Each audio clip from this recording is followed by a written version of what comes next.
Hi guys, welcome back to my channel. I'm starting my video again off today at my house. I'm not sure exactly what all I'm reading this week, but I do know I'm starting out with Dead of Winter by Darcy Coates, because this one is due in like a couple of days. So I need to get to reading this, and I don't want to return it without reading it, because I just seen this. I've seen like a couple TikToks where they're like, why is nobody talking about Darcy Coates when it comes to thrillers, and talking about how good the thrillers are from her? Like, everybody's talking about Frida McFadden, and everybody's talking about Riley Sager, but nobody's talking about Darcy Coates.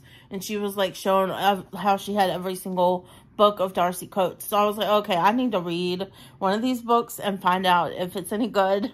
And I picked Dead of Winter because at the time it was winter time. And it's now like on the cusp of winter, spring for me. Like today feels like winter. Tomorrow I think it's going to feel like spring. So can't make up its mind. But I thought, why not read the synopsis to you guys and so you can see what it's about.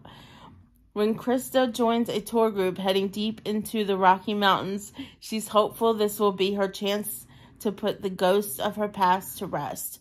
But when a bitterly cold snowstorm sweeps the region, the small group is forced to take shelter in an abandoned hunting cabin.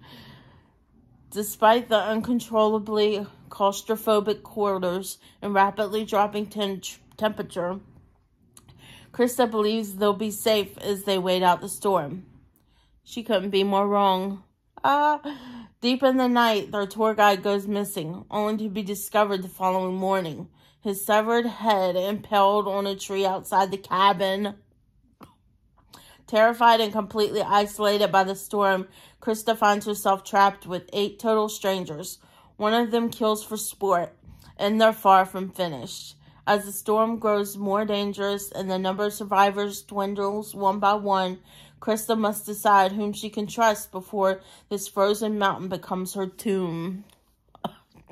That just sounds insane. It sounds like a lot of the books I've been reading lately, though, to be honest. Like, they're trapped somewhere. Like, the one where I read they were trapped at the ski lodge in a avalanche, and there was somebody who was killing off people one by one. So, but it sounds really good. I can't wait to try out Darcy Coates' writing and see how it is and what I think. You'll have to let me know in the comments down below if you've read anything by Darcy Coates and what your thoughts are on this author. But yeah, I'm going to go ahead and start reading this, and I'll give you any updates, or I'll just let you know when I'm done with it what I think. Hi guys, so I'm coming at you with another update. This is literally the very next day after I told you I was going to start reading this. I'm on page 132 now, and that is chapter 29. These are very short chapters, and it is so fast-paced and quick to read. This is going to be like another thriller author for me, kind of like Frida McFadden, where they're just so quick and easy to read. It's keeping me on the edge of my seat. Oh my gosh. Like, at the end of every chapter here, it either leaves you with something shocking that's happened, or it leaves you with a question where you're wondering, okay, well, what's going to happen next? Or something like that.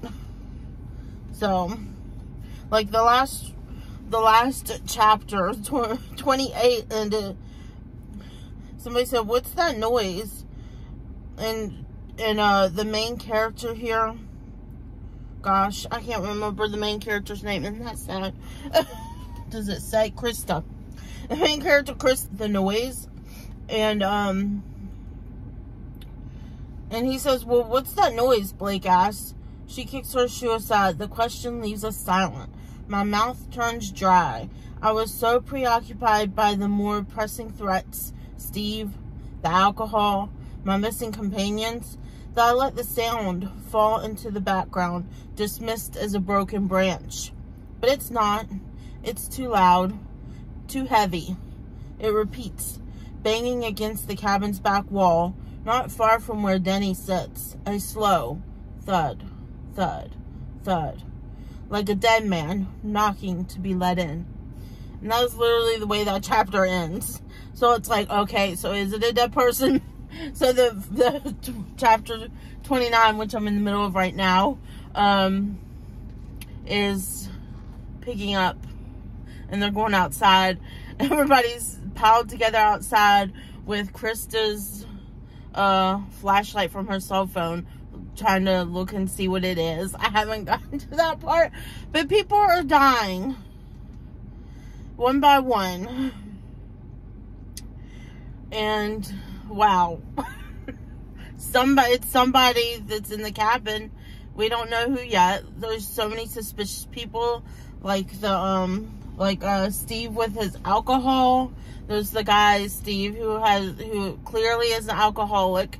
He cannot live without alcohol, and she comes from having she just talked about this in her recent chapters. Her father was alcoholic, so it's made her more aware of people's movements and what they do. She pays more attention because she says that she could tell from the moment when her dad was having a good time with alcohol to the moment where he had drank too much and he had gotten mean, and she would know to run and hide and not be around him when he got to that point of drinking.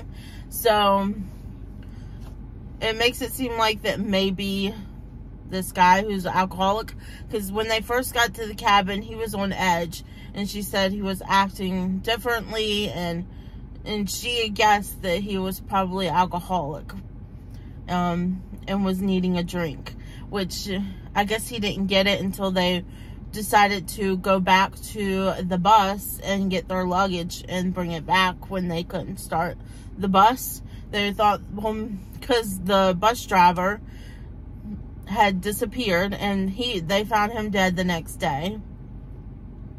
After he said he called for help, but when they checked the radio that was at the cabin where he said that he called for help, it was completely gutted. There was nothing, the radio, there was no way for that radio to work.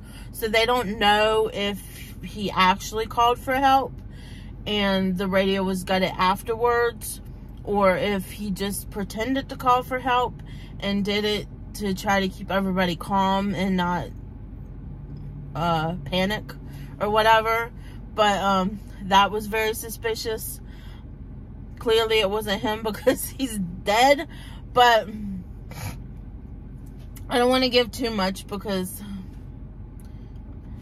away, but just know this book is so good.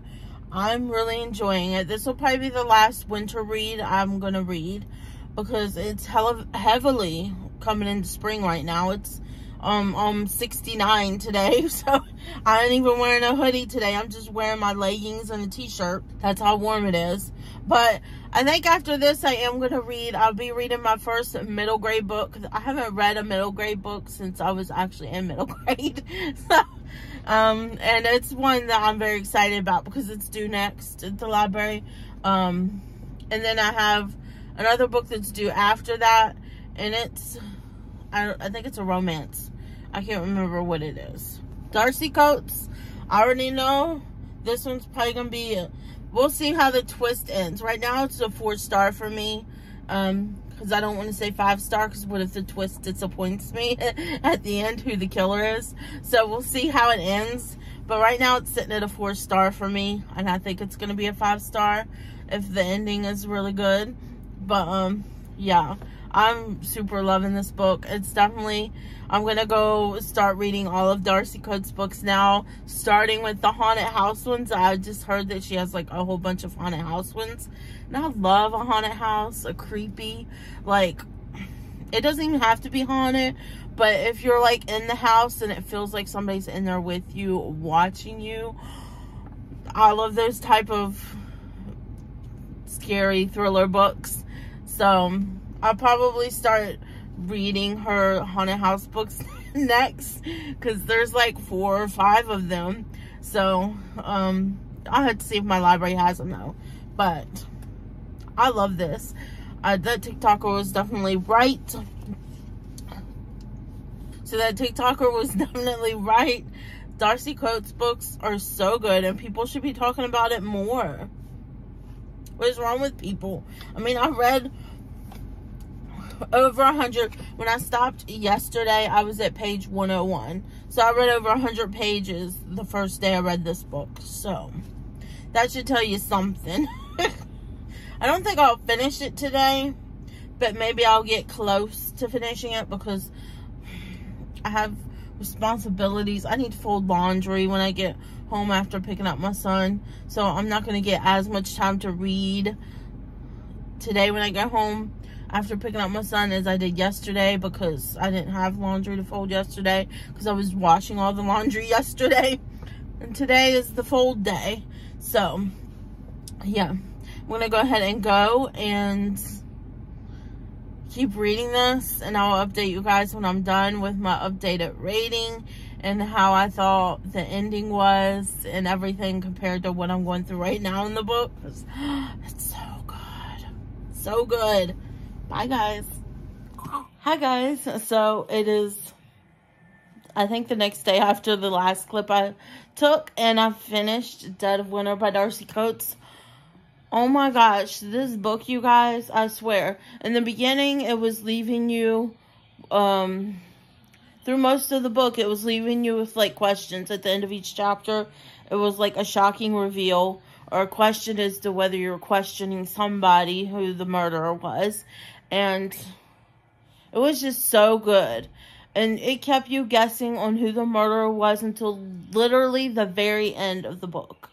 Okay? And I literally didn't guess it.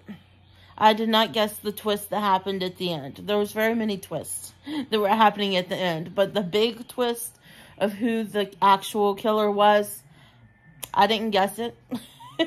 I love this book. It was so good. It kept me wanting to read it. I had to know who the killer was. This is one of the first books that are like this, where it's like people stranded in the middle of nowhere and somebody's killing somebody one by one. This is the first one that I've actually truly loved and felt engaged and felt like I couldn't put it down. I've read other books like this, but they've just been okay. Probably 3 stars, I think I've gave them. This one's definitely going to be a 5-star for me. And I'm going to be, I already have other Darcy Coates books that my library only has 3 of them. They have From Below, and then his newest one, or her newest one. What is it called? It's because it's in the back here, Where He Can't Find You. So I have those coming to me next. I put them on hold at the library because I knew how good this was. I was like, okay, I'm going to read those. And then I'll hopefully be able to get the haunted house books. I'll probably purchase them on my own, one by one, because I just love a haunted house. So I definitely have to at least get those one by one. I'll put them on my wish list on Amazon, and maybe I can get some for my birthday, because my birthday is coming up in June. So maybe some people get me some Amazon gift cards for my birthday, or I'll tell my husband the books that I want, and I'll get some Darcy Coates books. But I thoroughly enjoyed it. 5 stars. If you love thriller books, you have to check this out. The next book that I'm reading in this vlog, remember I told you it's going to be a middle grade book, and I'm sticking to it. I'm reading this Aggie Morton, Mystery Queen, The Body Under the Piano. So this is like a middle grade book that's supposed to be inspired by the Agatha Christie books, which I've never actually read an Agatha Christie book. I want to, but I want to start with, I heard that the best one to start with was And Then There Were None, and I just haven't gotten it yet from my library. They have them at my library, so hopefully I can pick it up soon. But here I'll tell you the synopsis. Oh, there's a little bit blurb here on the back. It says, I will tell first about making a new friend and save the dead body for later. This follows the traditional rules of storytelling. Lull the reader with pleasant scenery and lively dialogue. Introduce a few appealing characters and then, discover a corpse. So I figured this one's probably going to go pretty fast because it's a middle grade. So here it says, Aggie Morton lives in the English seaside town of Torquay in 1902. Highly attentive and deeply shy, Aggie is still mourning the death of her beloved father and has developed what her mother calls a morbid preoccupation. She spends her solitary hours composing ghastly tales and fictional endeavors for made-up friends. But an opportunity for real friendship and adventure is coming Aggie's way. First, she crosses paths with a Belgian boy named Hector Parrott. Then, one morning, a dead body appears on the floor of the mermaid dance room. Aggie's family may think the murder case is no place for a 12-year-old, but Aggie and Hector know better. They observe what others miss, and the police are no match for Aggie's keen imagination.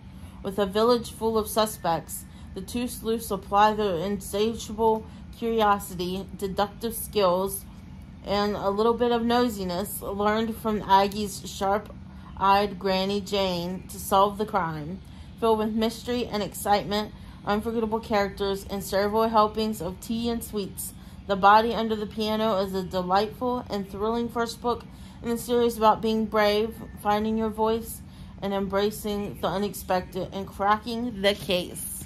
So this just sounds so good. I'm so excited to read it. Stupid commercials, I swear.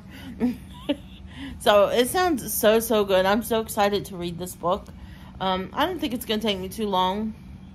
It's a middle grade book, so the writing is usually pretty gigantic in middle grade books. So I'm sure it'll go by pretty fast. So I'm going to go ahead and probably won't start this book until I go pick up my son from school.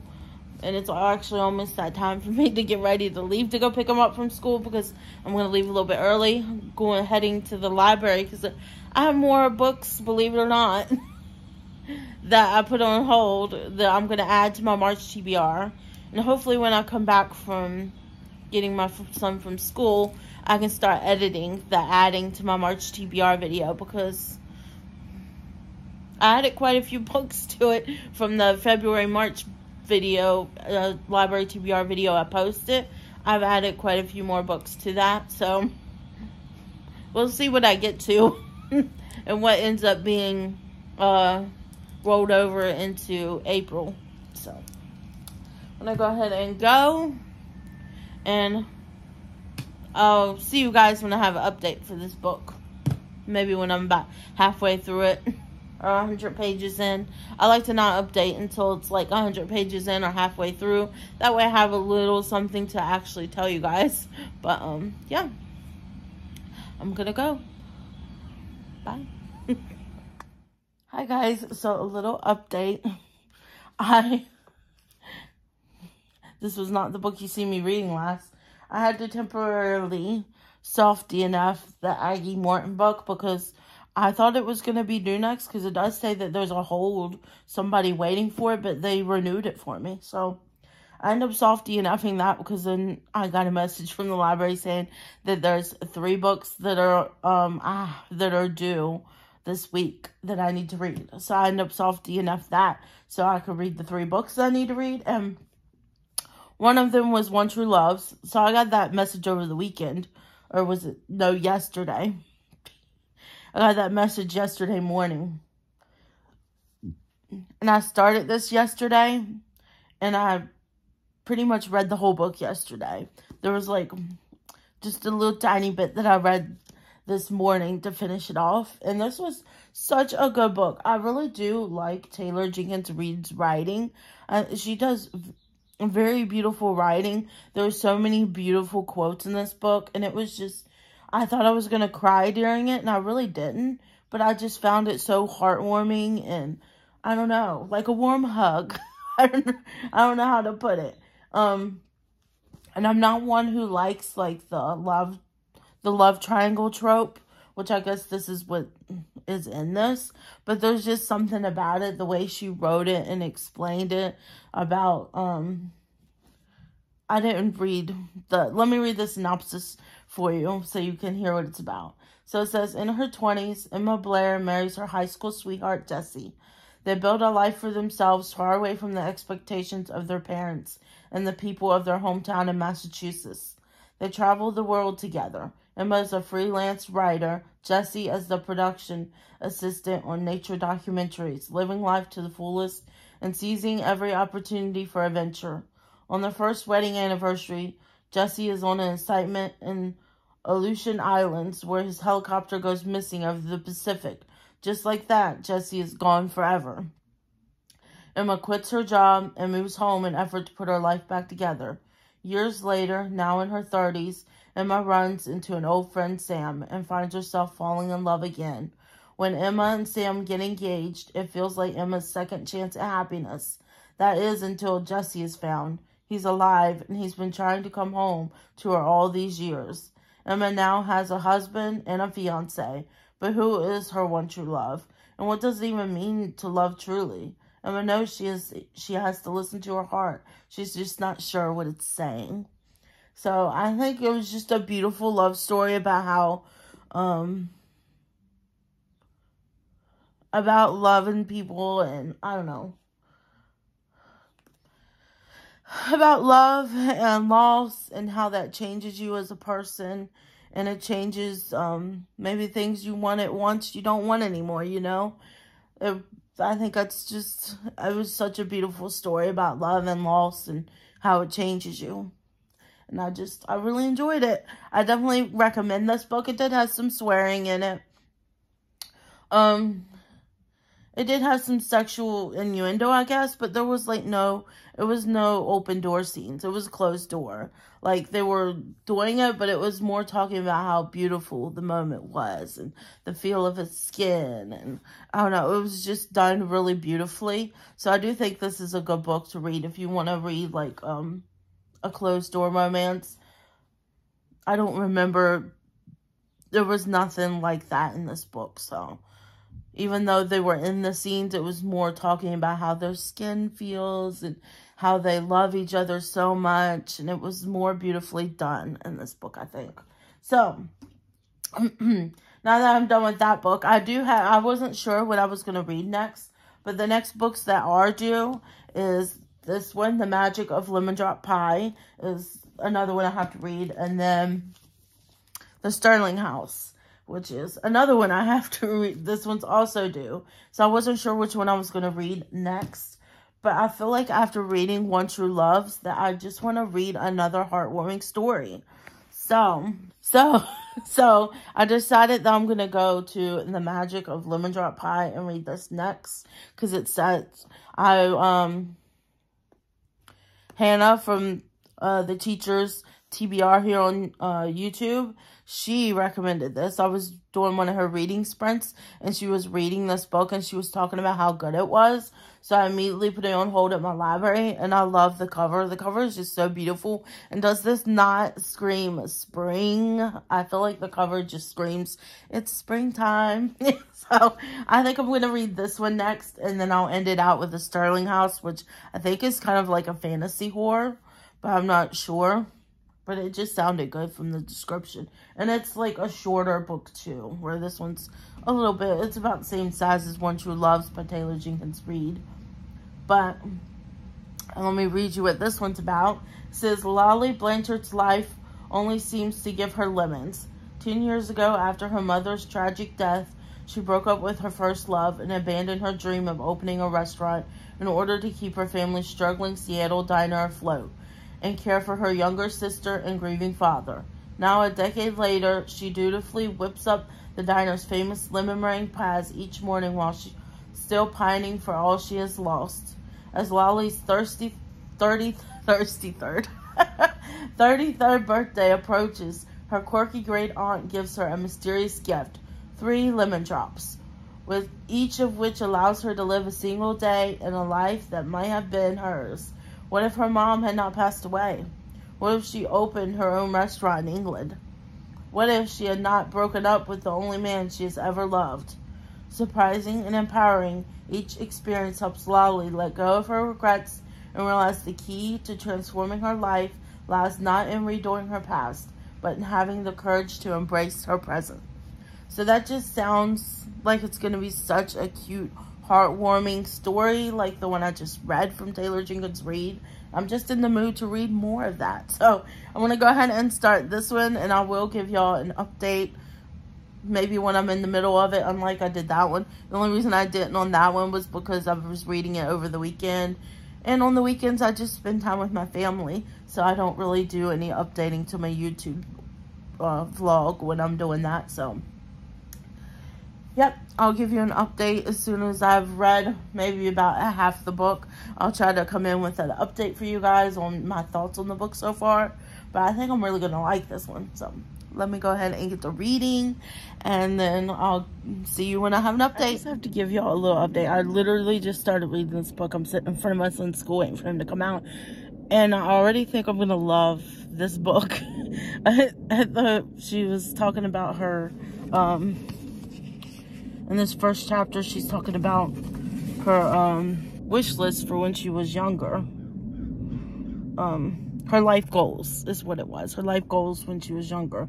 It says, in here it says, Lally's life goal number 2, my sister Daphne read aloud, perched on a stool across the gleaming stainless steel prep counter of the diner's kitchen. She paused and eyed the list of adolescent ambitions a far younger me had optimistically scribbled in sparkly purple gel pen in the middle school diary. That just takes me back to when I was in middle school. So this is kind of like back when I was in middle school, and it's like, it's giving me all the nostalgia. I loved sparkly gel pens when I was in middle school.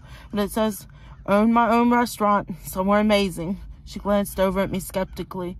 Does managing our family diner in Magnolia count? I shot her a wry look. I don't think Danish comfort food in a 50-year-old diner was quite what I was thinking when I wrote that. So much of my life was not what I imagined when I wrote that. I leaned over the hand mixer with renewed vigor. Outside the huge French-paned windows, the winter darkness was beginning to lighten, with a touch of pearl as morning broke. More than likely, the clouds would settle into a day-long light drizzle. Late winter in Seattle was often wet, chilly, and unremittingly gray. I usually loved this time of the morning, pie-making time, alone in the kitchen with a serene sense of purpose, and Tanya Tucker warbling plainly on the radio, but not today. Today, the weather matched my mood. And it says, number 3, fall in love.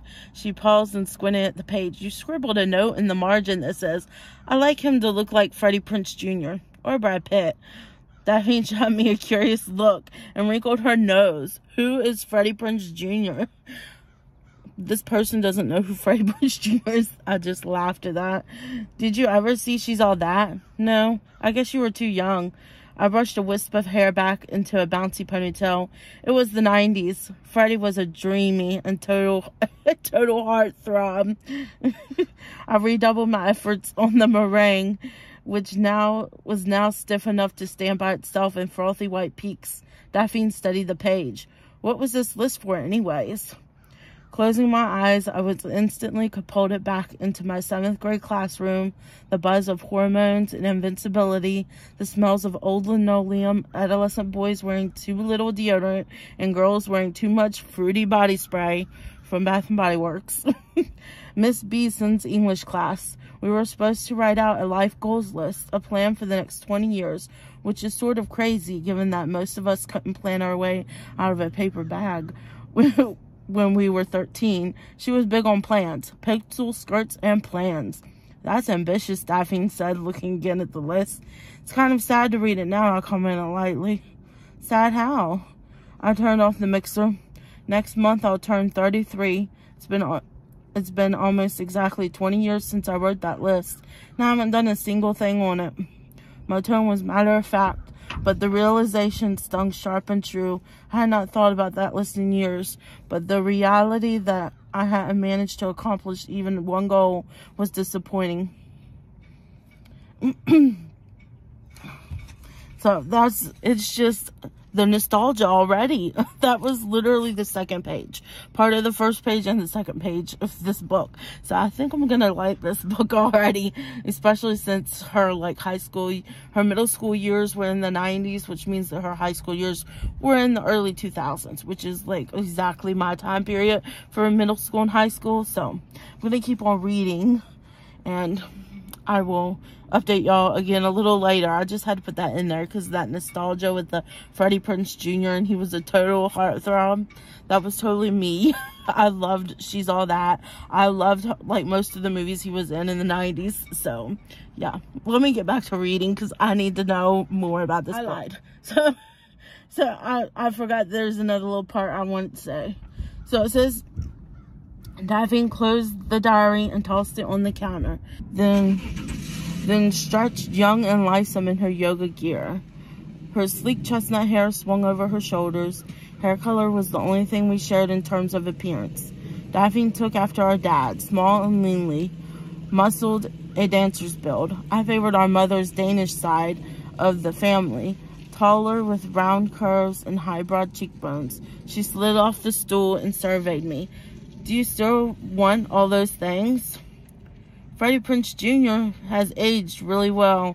I like the whole silver fox look, I grinned, spooning meringue into the deep yellow fillings of 6 lemon meringue pies, dodging her question. I wasn't even sure I knew the answer or could risk thinking too hard about it. I'd stopped dreaming about what I wanted roughly a decade ago. It was a luxury I simply could not afford. So, I just had to put that part in there because it was talking about Freddie Prinze Jr., how he's aged well and like the whole silver fox look, because that's absolutely true. He has aged well, and if you don't know, go watch the Christmas movie on Netflix with him in it, because he still looked like a heartthrob, just like an older heartthrob. Aged like a fine wine, that's for sure. So, now I'm gonna go. Hi guys, so I'm coming in here to give you an update. I'm still reading The Magic of Lemon Drop Pie. I'm about almost halfway through it. This is very good. I've already cried once during it, and it wasn't too long ago in the book. I have been loving this book so far. I can't wait to read more by this person, Rachel Linden. And I don't know, I can't get over the cover and how cute and summery and springy it looks. It's just like it fits the season that's going on right now because everything's blooming around me, and it's just so exciting. But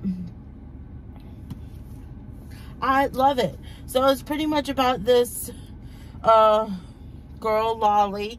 Her mom dies and leaves her in charge to take care of her father and her younger sister and to run their bakery. And it takes place in, I think, Washington State.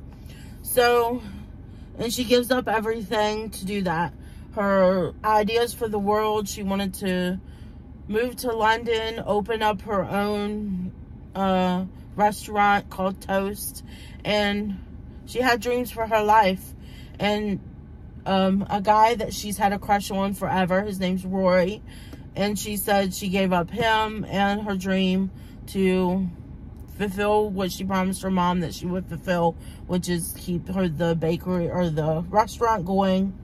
I forget what the name of it is, but her 33rd birthday is approaching, and she's been doing it for, I think, 7 years now, she said, and she's getting tired, burnt out.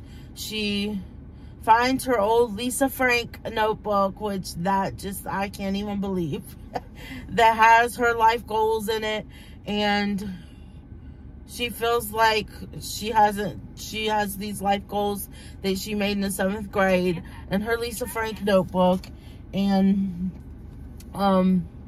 she hasn't fulfilled any of the goals, and she feels like she's failing in life. The restaurant that her family owns, it's a diner. It's a diner that her family owns. They're famous for the lemon pies. So her mom gives her the secret recipe for the lemon pie when she's in the hospital before she dies. and she makes her memorize it, the secret recipe, because they're famous for the lemon meringue pies. Those are the ones that people come to the diner for, and normally they sell out every day.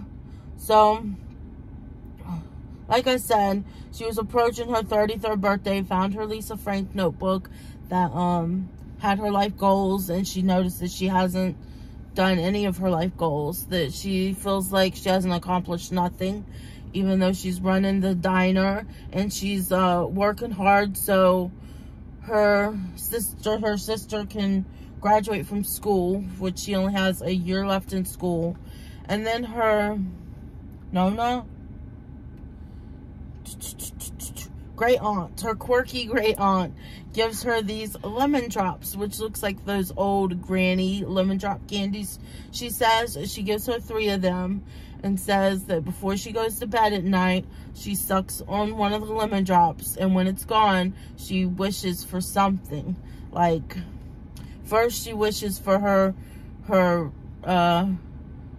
to fulfill what she wanted career-wise, which was Toast, the restaurant that she wanted to open in England. And she wakes up and she's all of a sudden, she owns Toast. She's running it. She's been running it for 7 years. But then she finds out that on the side that she runs that for 7 years, that she's also not been in contact with her family in that long. Her mom is still dead. But her dad, she doesn't talk to her dad or her sister. And when she calls her sister, she finds out that her sister had to drop out of school. She ends up just getting her CNA license. And then she's taking classes to try to get her nursing, I think, her nursing degree, because it makes more money. The restaurant, the diner that her family had owned, had closed down. And pretty much everything fell apart. She got her dreams, but she didn't get her family, and the diner was closed down in that version. So, I skipped out on the part where her great aunt told her that she gets 24 hours to live the wish that she has, or the dream that she has, and after the 24 hours is over, she'll start the day again. She will just wake up and it'll be the next day, like it was a normal day, like nothing ever happened. But so that was the first one. Now I'm into the second one, and on the second one, she wished for her mom to be alive. So, because she's feeling at wit's end and she just wants advice from her mom, so she sucks on the second one, and she's with her mom, and she's in Hawaii with her mom in Hawaii. And she talked about how they always talked that they were her and her dad were gonna retire in Hawaii, and everything. So it turns out that in this timeline, I haven't made it all the way through this time that she sucked on the lemon, but this time it looks like she still is running her parents' diner, and I guess her mom is retired in Hawaii, so she's just like visiting, or maybe they traveled together and they're on vacation. I'm not exactly sure yet, because I've only read 1 chapter into that part where they're together. But so far, I'm absolutely loving this. Like, some of the things that the wisdom her mom gives her is just so good. Because this is a library book, I've been taking little pictures of the pages and highlighting the sections that I really enjoy the quotes of in the book. So when I go to post my review on my Instagram of this book, I'm gonna have like a thing to swipe and see like my favorite quotes from the book, because there's been so many good ones that are just so good. So there's just been so many good quotes in here that I wanna post them, because there's been some really just like life quotes. But I'm in chapter 22 right now and everything. This does have, it's overdue right now. That's 327 pages. Ooh, I'm gonna have to, I didn't even notice that. In the back, they have the recipe for the lemon drop pie. I'm so gonna copy this recipe. I'm going to take a picture and keep the recipe because I'm very curious if it really is the best lemon meringue pie. But I'm going to go ahead and go and read this. But one thing I do have to mention, I got this before I go. I got this Sonic. Everybody's talking about these Sonic, they're dirty Dr. Peppers. I don't know if it's specifically from Sonic. I just know that people are putting coconut cream and lime in their Dr. Pepper. And it tastes like a tropical drink. I didn't think it was going to be good, but it is so, so good. It's like, it almost tastes like the sea breeze that you taste at the beach. Like, there's Dr. Pepper, there's coconut, but there's like that salty sea breeze that comes through. I don't know how they do it. Maybe it's the mix between the coconut and the lime juice, but it's good. So if you are curious about this dirty Dr. Pepper that's been going around, I suggest you give it a try, even just like a small. I got a medium because I didn't know how I was going to like it, but I ended up actually really liking it. So that might be a dangerous thing. But anyways, I wanted to just give y'all a little update on that because I posted a TikTok about it because I was very curious because I've been seeing people talk about it. I was like, is it really good though? And then I seen like that was like a big thing when I went to Sonic the other day. It showed up on the screen, make it dirty, and showed Dr. Pepper. And I was like, I do like a Dr. Pepper. But yeah, it's delicious. Okay, I'm going to go back to reading this book now. I'm so excited to find out more of what's happened.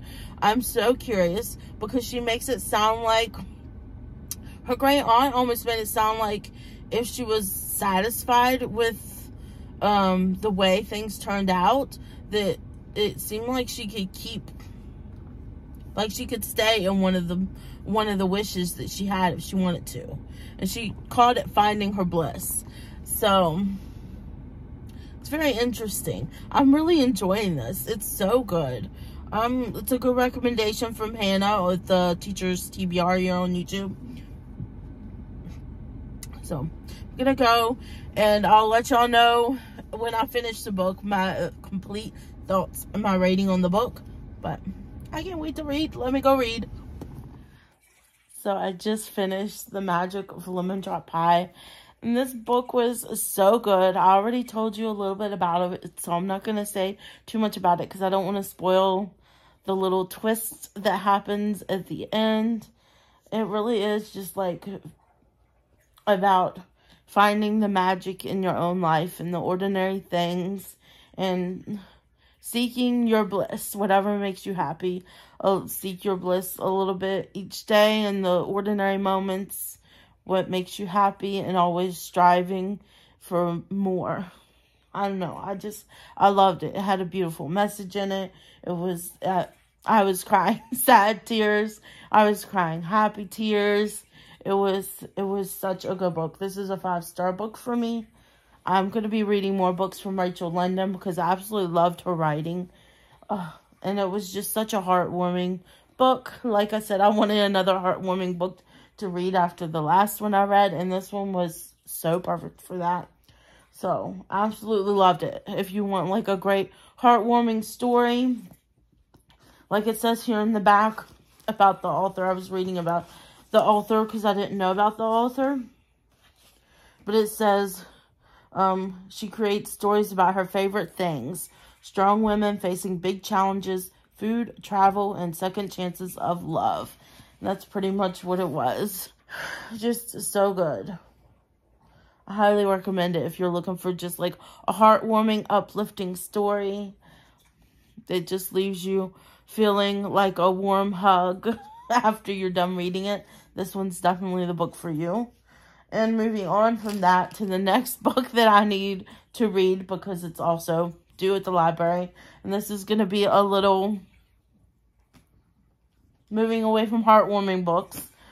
But don't worry, I'm coming back to another heartwarming book probably after this one. I'm not sure, but I think it's going to be because the way people talked about it, that one probably will be too. but I'm branching out and taking a little step in another direction. So this is called The Starling House by Alex E. Harrow. And it's funny because on the side of this it says it's a fantasy, but I think this is supposed to be like a thriller. So I don't know why it says fantasy on for my library. But here, I'll read you about it. It sounds so good. It says, I dream sometimes about a house I've never seen. Opal is a lot of things. Orphan, high school dropout, full-time cynic, and part-time cashier. But above all, she's determined to find a better life for her younger brother, Jasper.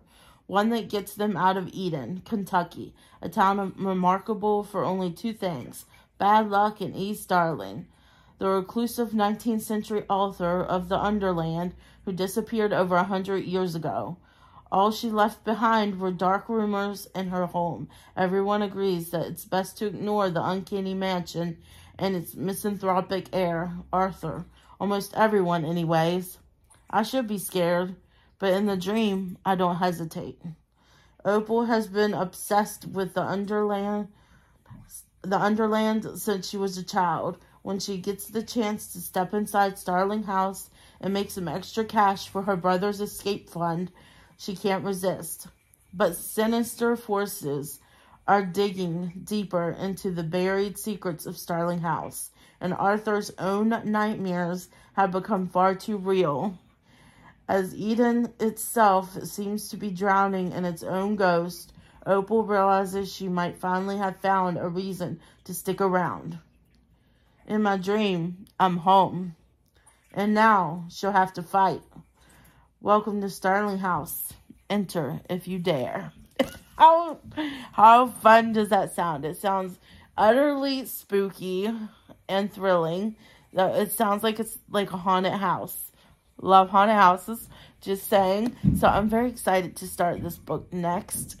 I'll have to give you an update as I see fit, but for now I'm going to go because I need to eat me a little something for lunch before I have to pick up my son from school, and then we're rushing off to karate class for him. So I'm going to start this one now. I'm so very excited. Hopefully I can finish it. Today's Wednesday, so I'm hoping to finish this so I can return it on Friday, because that's when I need to return my books.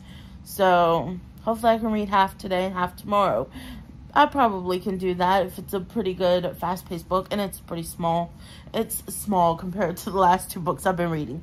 But I'm going to go ahead and go, and I'll see you guys with an update. Hi, guys. So I don't even know. This might be a couple days later from the last time I updated you. But boy, howdy, do I have an update for you. I ended up DNFing the Starling House. I didn't even make it 100 pages in. I was getting so bored. It kind of reminded me, it almost reminded me a little bit of Christina Lauren's The House. And the fact that it almost seems like, I didn't read far enough to know, but it almost seems like the house is like alive somehow. And there is a keeper of the house. It's a guy. And there's a girl whose mom had died, and she was a druggie, drank a lot, did drugs, and she died and left her daughter and her son. I can't remember if it's two girls. I think it's a girl and a boy. And for some reason she had some deal with the owner of the motel that they could stay, that her children could stay there for free, so he didn't have to kick them out or anything. So there was that. And so she was the daughter, I forget her name. And I already returned the book to the library today because it was overdue anyways and it had to be returned. And I was just taking too long to read it. I wasn't like excited about reading it, so that's why I returned it. But long story short, this girl, she's working and trying to support her brother or her sister. I think it's her brother. Her brother, and she's trying to save money so he can go to this, I don't know if it's college or a fancy school, but she's trying to save money for that. And she's like cutting back on things for her versus not getting her new shoes, a new coat, or anything like that. But she keeps on walking past the Sterling house, and she feels drawn to it for some reason. And one time she just walks right in. The gate's open for her, and she just walks right in, knocks on the door, and the owner of the house answers it and offers her a job cleaning there. So she starts cleaning there, and things start happening. Like, she feels like the house is alive somehow, and like, things have been, I don't know, I forget what she said. Like, it feels like air is blowing through the house or something like that. And it seems like as she's cleaning, and you are like learning, she's also, as she's cleaning, she's going home at night after she's done cleaning and getting on the computer and kind of like learning the history of the house and everything. And that's like kind of the parts where I was getting bored, is where she was like learning about the history of the house. And you do get some perspectives where it's in the owner of the house's perspective, and some where it's mainly in her perspective, but eventually it goes into both of their perspectives. And it seems like he's almost starting to like her, because he notices that she doesn't have a coat the second day that she comes to clean for him, or if maybe it's the next week or later on in that week. He's like, why am I not paying you enough? Why aren't you getting a coat? Why don't you have a better coat? Because it's cold. And she's like, well, the money's not for me. And he's like, okay. And so the next day when she comes, or when she goes to leave that night, he has her money there on the table, but it's on top of the coat that he left for her, one of his coats, I guess. So she starts wearing that coat. And then after that, he's like, well, why aren't you driving, or something like that? And she was like, well, I don't have a car. So he gives her an old truck that's been sitting around the place for her to drive back and forth to work for him. But yeah, that's as far as I got. At that point, I was just like, I don't know. It just wasn't going fast enough for me. The pacing wasn't fast enough for me. I felt myself getting bored. I wanted more of her being in the house and things happening, because in one of the parts, it almost talks about the entrance to hell. The house is built over top of it. So it talks about back in the day, people were digging and digging and digging in the ground, and eventually they found hell, and that it was nothing like what they say it is in the Bible. Like, there's demons and stuff, but there's no fire. And it talks, must be my radio. I was like, what's that music? I forgot I don't have my music turned all the way down. But it talks about that at one point when she's like doing her research, and it puts, like, she like saves her research in these folders, and then you can read like the research that she's finding online on Google and everything, which I'm sure it would be interesting. And maybe when I don't have so much to read, I would pick that book up again and finish it, because I do want to know, like, is the house alive? Is it because it's built over this spot where people were literally going to hell? Is that what that is? Like, because it talks about hellhounds and stuff in there too, some. Like, people see them. And then she had found, when she was cleaning, a place that has, like, a latch in the floorboards that you could, like, open up, and I guess there's something underneath. She never looked to see, but I'm assuming that eventually later on she will actually go down in it. But I don't know, because I didn't finish it. So, I just put that I was bored by it and I didn't finish it on my Goodreads.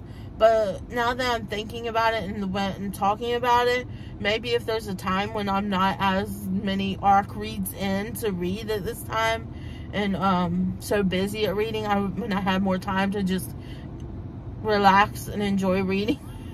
It's not that I'm not relaxing and enjoying reading right now, but when I have more time to just commit to reading that book, because I feel like that book would probably take me an entire week to finish, to be honest. Because it's not one of those books where it's so good that I don't want to put it down. I was okay with putting it down and just reading a little bit here and there. It was one of those type of books, which isn't bad by any means, but it's not what I'm looking for right now. So I ended up returning it because it was overdue anyways and it needed to be returned. And I didn't know if I would finish it before they would charge me for a missing book. So I decided it was best just for me to go ahead and return it. But all that being said, that long intro to talk about that book, I've moved on to probably the last book you're going to see in this reading vlog. And I'll probably restart another reading vlog with other books. But the story, The Life of A.J. Vickery, I started this one. I've heard so many good things about this book, mainly from, I put it on my TBR when I've seen the video that Ashlyn Kaylee and her husband Ian also did a video. Ian, I don't know if they both read it in the same video, but I know that they both read it. So, Ian Gubelli, they both read it. So that the reactions that Ashley and Kaylee had when she was reading it, though, it was like the sweetest story. She was talking about how good the story was, and I am thoroughly enjoying this story. It is so good. Let me read you a little bit about the synopsis. So it says, A.J. Vickery's life is not at all what he expected it to be. He lives alone. His bookstore is experiencing the worst sales in its history, and now his prized possession, a rare collection of Poe poems, has been stolen. But when a mysterious package appears at the bookstore, its unexpected arrival gives Vickery the chance to make his life over and see everything anew. So I'm not going to tell you what the mysterious package is, because it doesn't tell you on back here, but let me just tell you that when you start the book, poor A.J. Vickery is just down on life. He has lost his wife, so he's a widow, and he's living above his little bookstore, and ever since his wife had died, the sales have gone down on his bookstore, and he's kind of just living life. He's kind of just like, whatever, he doesn't care if he dies. He starts drinking more. He states that he at least drinks and passes out at least once a week, and that he doesn't really care. His bookstore's going to ruin, and he doesn't really care. And then the one morning he wakes up, he gets drunk, he's looking at his book, thinking he's going to use the book as retirement, because apparently it's a very rare, like the very first Poe book that was published, and there's only like 50 copies and everything, and he got it at an auction for like $5 with a whole bunch of other books, because the person that was selling them didn't know the value that they had in those books. And apparently it's worth like it can be worth up to $400,000. I was like, wow, that's an expensive book. So he is looking at it one night when he's drinking, and I don't know, just reminiscing, I guess. And then he ends up passing out, and when he wakes up the next day, the book's gone. He looks all over for it. He can't find it. He said, somebody stole my book. He runs, and he puts his running shoes on and runs to the police station to tell the police that somebody stole this book from me. And he's like, from your bookstore? And they're like, no. Well, he files a police report or whatever. I don't even know if I'm wondering if he's gonna find his book again. That's what I want to know. Is he gonna find this book? But, like I said, a few days later, a mysterious package shows up in his library. When he's in the police station, he has like one of those seizures where the person just freezes, like, and then they come back like nothing's happened. He has one of those when he's talking about in the police station, talking about how his book was stolen and stuff. He has one of those seizures, and the policeman's like, well, at least go and get checked out at the hospital. So he goes and gets checked out at the hospital, and the doctor tells him, doesn't seem to be too concerned about his seizures, but tells him that his cholesterol and everything's like on the border of being too high. So then he starts running again, and for whatever reason, he just decides not to lock his bookstore while he's running. So he just leaves it unlocked, and when he comes back, the door is open to his bookstore, and there's a mysterious package upstairs with a little note. And let's just say it starts changing his life. It starts, I think, giving him something to look forward to each day when he wakes up, something to do. And he kind of starts getting into the community more. More people are starting to show up at his bookstore. He's starting to do more sales. He's starting to he has like a couple book clubs going now at his bookstore, one for like police and then one for women. So it's prompted him to get more sales in his bookstore. And so far I'm just loving this. You're just vibing, learning about his life, and it's going by super fast because the words are pretty big on these pages. But it's a tiny book. I'm almost halfway through. It's a tiny book, but I love it. But yeah, I'm just loving it. I'm just loving this book. So I'm gonna go ahead and keep reading this, and I'll update you guys when I'm done, and then that'll be the end of this video. Also, sorry not sorry if this is a little bit longer video. I've kind of just been vibing and reading and enjoying my books lately, and the uplifting ones, and I feel like this is going to be another one of those heartwarming, uplifting books that I've been reading. That's like been the common denominator in this vlog this time, is I'm reading just some positive and uplifting books. Just the Sterling House was supposed to be like my little break from that, but do I really need a break from heartwarming, uplifting books? No, I do not. So I'm going to go ahead and finish reading this, and I'll let you guys know afterwards my thoughts and my rating. Hi guys, so I'm coming back in here to finish out my reading vlog for this week, and I finished The Story Life of AJ Fikry. It is Monday now when I'm recording this. It took me quite a while to finish this just because life was getting in the way of me reading. I had so many things I had to do. I just wasn't finding enough time to sit down and finish this book. So I finally did, and it was so good. Such a heartwarming story about AJ Fikry and his life. And I loved it. Now, this is the same author, Gabrielle 7, as Tomorrow, and Tomorrow. And now I think I'm going to pick up that book next, because I absolutely love the writing in this book.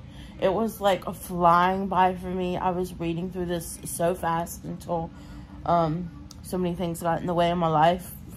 I had to be a mom and a wife, so, and we were going to do things with our son, so it kind of got in the way of me finishing up reading this. But I'm gonna give it 5 stars. This really touched me, and I really enjoyed it. I know a lot of people said that it made them cry, and I think I teared up a little bit, but I didn't like outright cry. I loved it, and it was a really good story, and I know there's a movie, so I want to see the movie now that I've read this.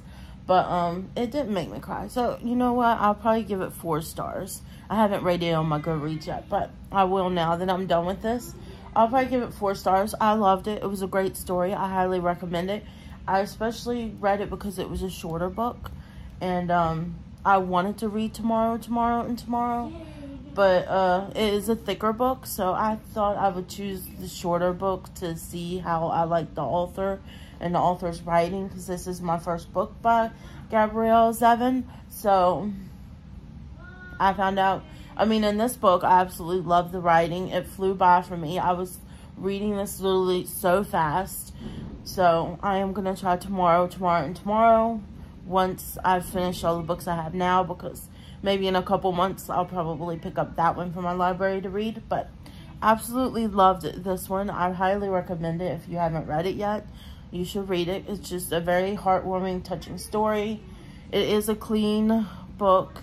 There's some cuss words in it, but not too many. And it does have the F-bomb in it quite a few times. So if you don't like that, then maybe don't pick it up. But other than that, I really enjoyed it. And the cuss words in it didn't take away from me from the story or enjoying it at any little bit. So yeah. Alright. That's all from me this week. I hope you guys enjoyed this little reading vlog and all the books I read. I feel like I read a lot of heartwarming, touching books this reading vlog, which I really enjoyed. Those are some of my favorite books to read, just because I leave them feeling, I don't know, feeling good, feeling uplifted, feeling, you know, whatever. This one you kind of leave being sad, but also uplifted because of the way it ends. It has a beautiful ending, which I really enjoyed. But I'm gonna go, so I hope you guys like this video. If you liked it, please give me a thumbs up down below. And if you're not yet subscribed, I would greatly appreciate it if you consider subscribing to my channel and joining me here on this channel. Next to the subscribe button is the bell. You can ring that to be notified of all my future uploads. And I hope you guys are having a great day, night, weekend, whenever it is you're watching this. And remember, God loves you. Bye, guys.